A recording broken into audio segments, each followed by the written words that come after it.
I have very high conviction that like it's going, we're going to get there within a few years.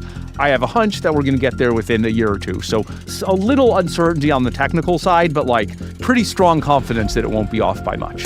That's Dario Amodei. He is the CEO of Anthropic, one of the most powerful AI companies on the planet right now. And what you just heard him say is that he is 90% confident that within the next few years, AI will reach a level that most people cannot even begin to imagine. This interview came out a couple of months ago, and when I watched and rewatched it again, I had to stop multiple times just to process what he was actually saying. Because Dario is not some random tech enthusiast making predictions on the internet. This is the man building the thing, and in this interview, he talks about AGI, about timelines, about what happens to the world when it arrives. I pulled the most important parts of this interview so we can go through it together. Pay close attention to what he is actually saying.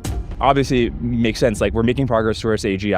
I think the crux is something like, nobody at this point disagrees that we're going to achieve AGI in this century. And the crux is, you say we're hitting the end of the exponential, and somebody else looks at this and says, oh, yeah, we're making progress. We've been making progress since 2012. And then 2035, we'll have a human-like agent. And so I want to understand what it is that you're seeing, which makes you think, yeah, obviously we're seeing the kinds of things that evolution did, or that within the human lifetime learning is like in these models, and why think that it's 1 year away and not 10 years away? I actually think of it as like there's kind of two cases to be made here, or like two claims you could make, one of which is like stronger and the other of which is weaker. So I think starting with the weaker claim, when I first saw the scaling back in like 2019, I wasn't sure. This was kind of a 50-50 thing, right? I thought I saw something that was, and my claim was this is much more likely than anyone thinks it is. Like, this is wild.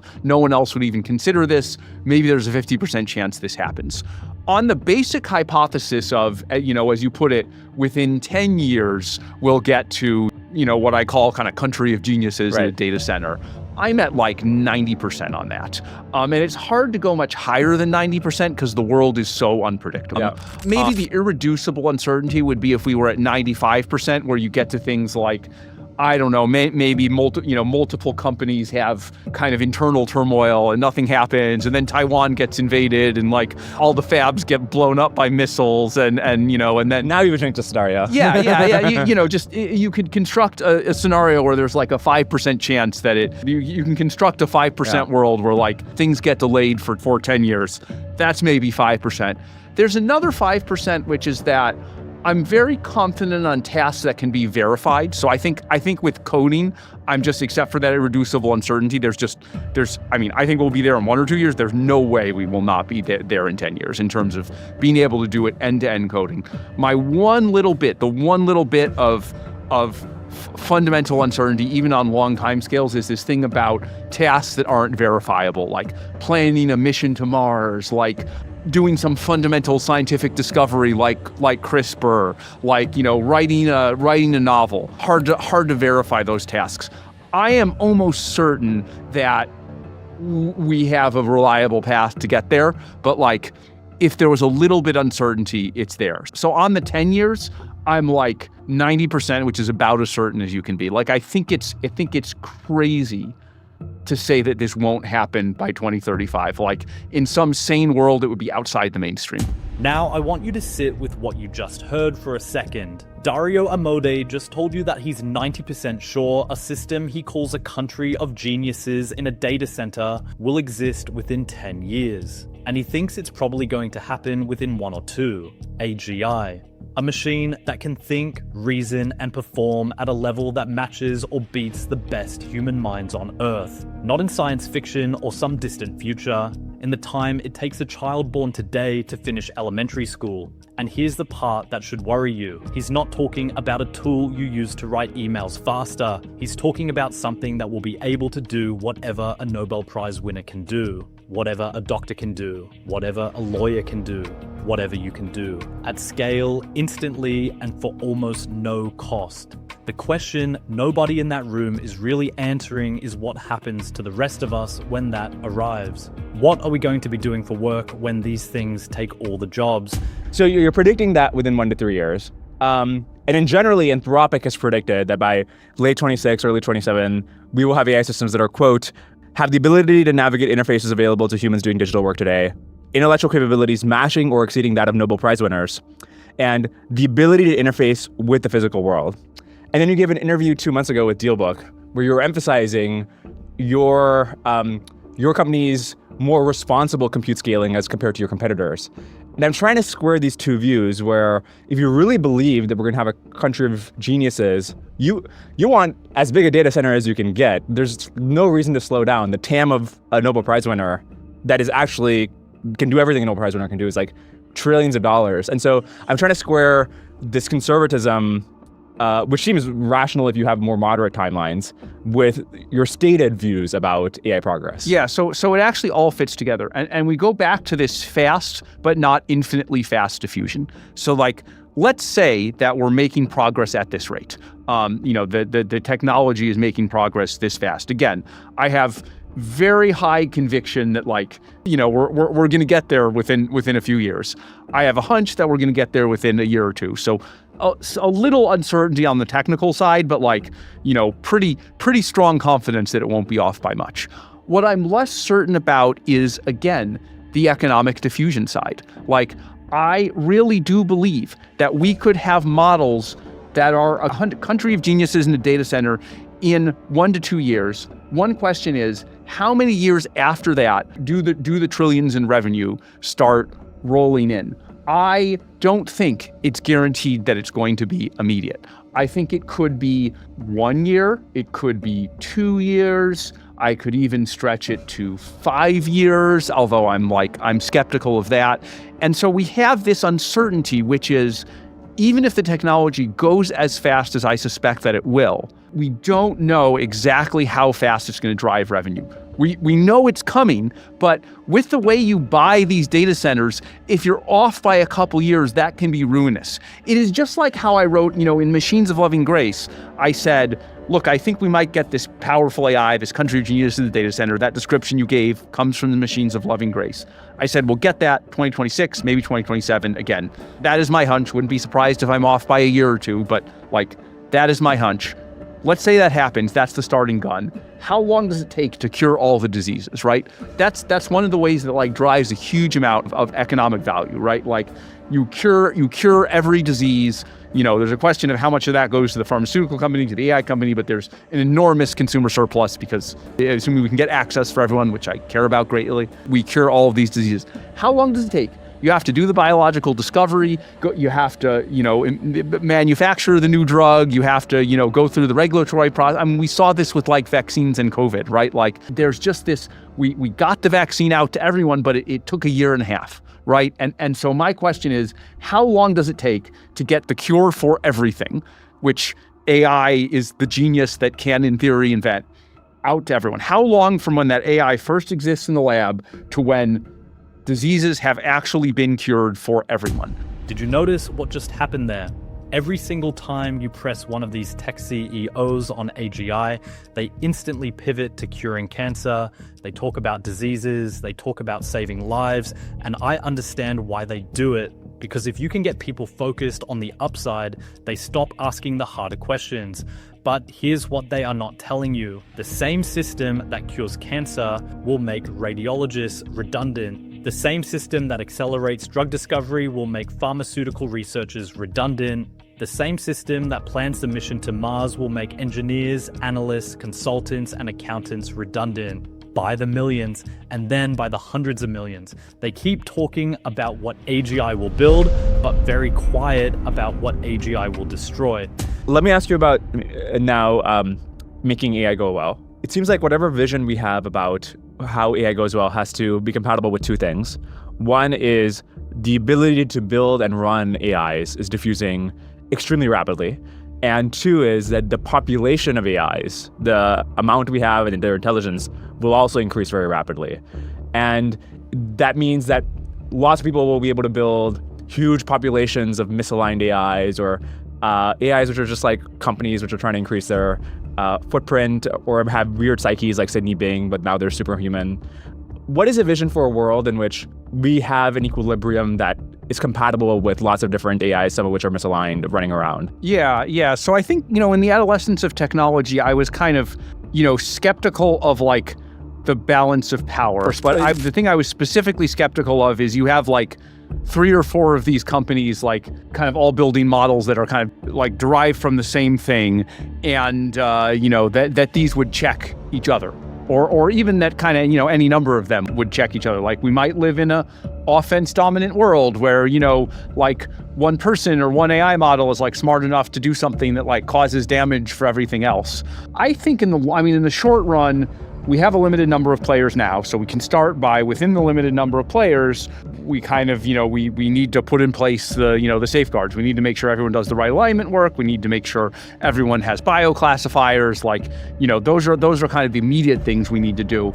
I agree that, that doesn't solve the problem in the long run, particularly if the ability of AI models to make other AI models proliferates, then, the whole thing can kind of harder to solve. I think in the long run, we need some architecture of governance, right? Some architecture of governance that preserves human freedom, but kind of also allows us to like, govern the very large number of kind of human systems, AI systems, hybrid human AI, like companies or like economic units. So, we're going to need to think about like, how do we protect the world against, bioterrorism? How do we protect the world against like mirror life? Now, Dario is going to talk about something that most people have not even started thinking about yet.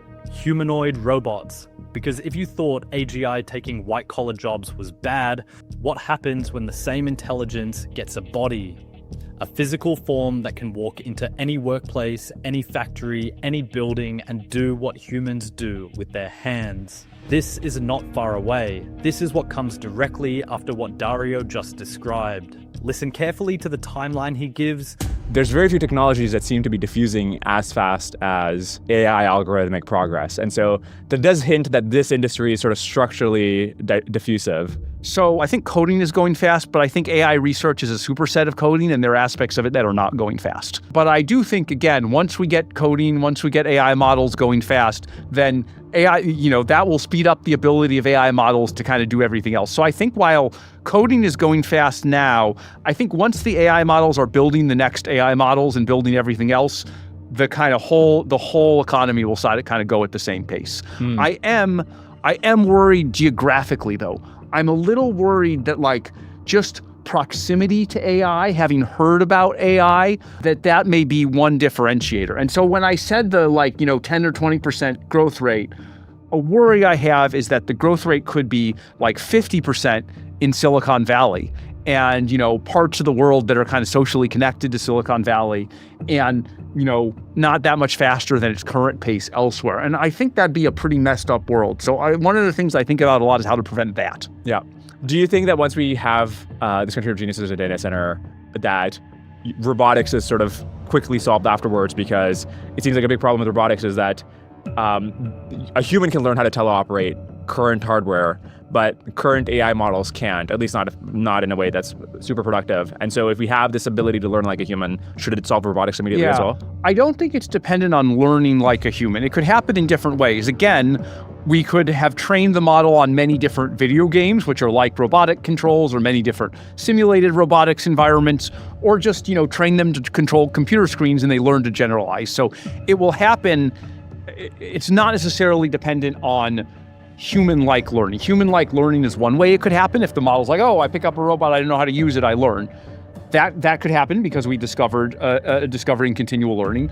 That could also happen because we trained the model on a bunch of environments and then generalized, or it could happen because the model learns that in the context length. It doesn't actually matter which way. If we go back to the discussion we had like an hour ago, that type of thing can happen in several different ways. Yeah. But I do think when for whatever reason the models have those skills, then robotics will be revolutionized, both the design of robots, because the models will be much better than humans at that, and also the ability to kind of control robots. So we'll get better at building the physical hardware, building the physical robots, and we'll also get better at controlling it. Now, does that mean the robotics industry will also be generating trillions of dollars of revenue? My answer there is yes, but There will be the same extremely fast but not infinitely fast diffusion. So will robotics be revolutionized? Yeah, maybe tack on another year or two. I want to be honest with you about something. When I listen to Dario Amodei talk, I notice how calm he sounds, how measured, how careful with his words. And I think that calmness is one of the most dangerous things about this moment. And the CEO of one of the most advanced AI labs in the world tells you in a relaxed tone that we are 1 or 2 years away from machines that can outthink every human alive, and the world outside is mostly going about its day without any real awareness of what is coming. That gap between what is happening and what people understand is happening is terrifying. The last clip you are about to hear is Dario being asked how historians will one day look back on this period. His answer tells you everything. When somebody eventually writes the equivalent of the making of the atomic bomb for this era, what is the thing that will be hardest to glean from the historical record that they're most likely to miss? I think a few things. One is, at every moment of this exponential, the extent to which the world outside it didn't understand it. This is a bias that's often present in history, where anything that actually happened looks inevitable in retrospect. I think when people look back, it will be hard for them to put themselves in the place of people who were actually making a bet on this thing to happen that wasn't inevitable, that we had these arguments, like the arguments that, that I make for scaling, or that continual learning will be solved.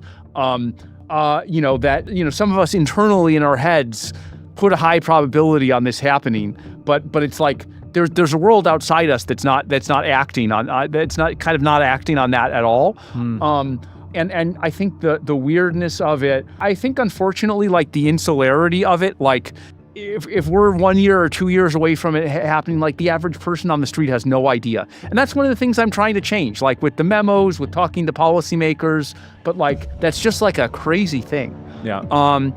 Finally, I would say, and this probably applies to almost all historical moments of crisis, how absolutely fast it was happening, how everything was happening all at once.